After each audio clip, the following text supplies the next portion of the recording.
Hello everyone, this is Crystal Potoff, and I am here with another one of my border embellishments, border designs. And this one is called I'm calling it the triangle crosshatch. It looks like this. Okay, and I'm going to show you that, doing that with Kiska. But here's how I draw that. I have my border lines, and on here I have double lines. You don't have to do that, but I did that, kind of doing that throughout that design for it to be consistent. So you have your border, and then you draw triangles. And I do, on my Rhea egg there, I do have that measured out to make sure that they're consistent. And you can do, I would recommend you do that so that you end up with the right amount of triangles. So I draw the triangles, and this would be with the wax, order of the wax, and also the order of the pencil lines. Now, this is not hard, but you do have to pay attention. So you're going to pick what I'm going to call the up triangle or the down triangle, whichever one you want to start with. And then you're going to draw some lines like that. Okay. And if you want, you can draw them, you'll draw the lines the same way in all of the triangles that are going what I'll call up. Then you're going to come back and you're going to, you can turn the egg upside down if you want. But I don't. This is how I do it. It doesn't really matter how you do it as long as you're doing your triangles in the right way. So now I'm going to draw my lines this way. And then I'm going to draw them like that. And then you get this design. And it looks kind of cool. These would be the wax lines. If you want, you can make the color behind it all the same. If you want, you can alternate them. You can be color A, color B. You could do A, B, C, D, or you could do A, B, C. Just make sure that whatever color sequence, if you do 4 colors, that your total number of triangles is divisible by 4. Otherwise, you're going to end up with an odd color sequence. You can do them randomly too. That's always kind of fun. So let me show you how I am doing it on this egg. So I've done some of them here. You can see there in focus. And then these I've just drawn. Doesn't want to focus.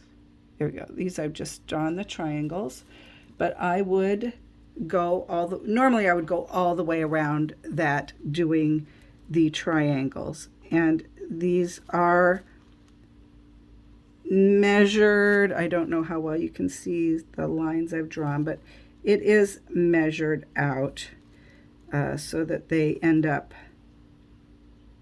even, and it doesn't matter if whether or not they're perfectly the same, because by the time you put this cross hatch in here, you don't really notice it. So here's where I would go, and I would do, I had like 3 or 4 depending on the size. So there's that, and then I turn it and I go like this. Once you get a couple of them done, you can always look back and be like, okay, which way did the line go? Especially if you have to stop and start.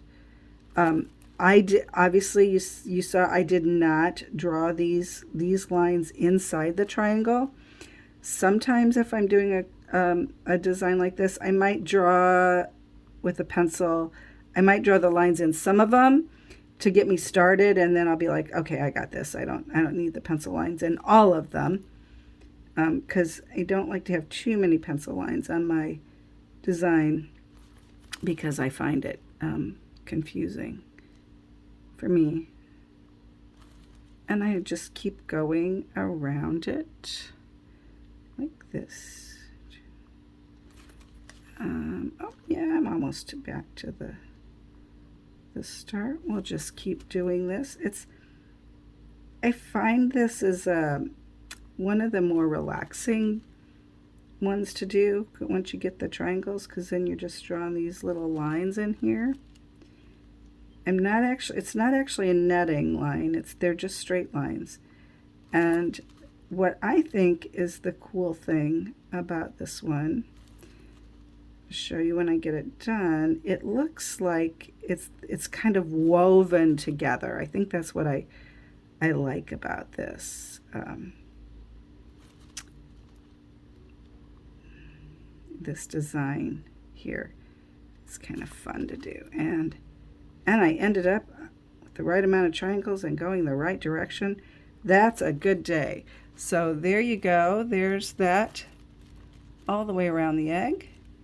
And I think I'm going to do the same thing on the bottom, but I'm not sure. This Rhea egg I'm doing this one a little differently. I did not necessarily plan out the whole entire egg in advance, which is a stretch for me because I don't usually do that. I like to have a plan. But I didn't do that on this because I'm only getting little bits and pieces of time to work on the eggs these days. So I'm just kind of letting this one happen and be like, okay, this is what I think should go here. So I got that up there. And next week I'll be back with a different idea of some things that you can put in a border to kind of dress it up. Thanks for watching.